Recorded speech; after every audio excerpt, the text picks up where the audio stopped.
Hello, I'm Audrey McChesney, a junior at Union High School, and today I'd like to tell you about one of two replacement levies that Evergreen Public Schools is putting on the February 11th, 2025 ballot, and the programs and positions that this levy will fund.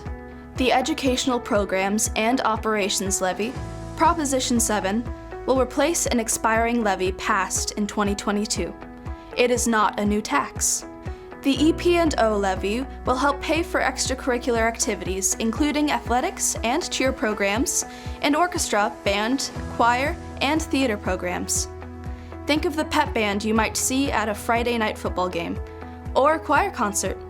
Extracurricular programs like these are funded 100% with levy dollars. This replacement levy will also help fund the coaches and teachers who run these programs. For more information on these replacement levies, please visit the district's website at evergreenps.org/levy. Please remember to vote on February 11th, 2025. Thanks for watching.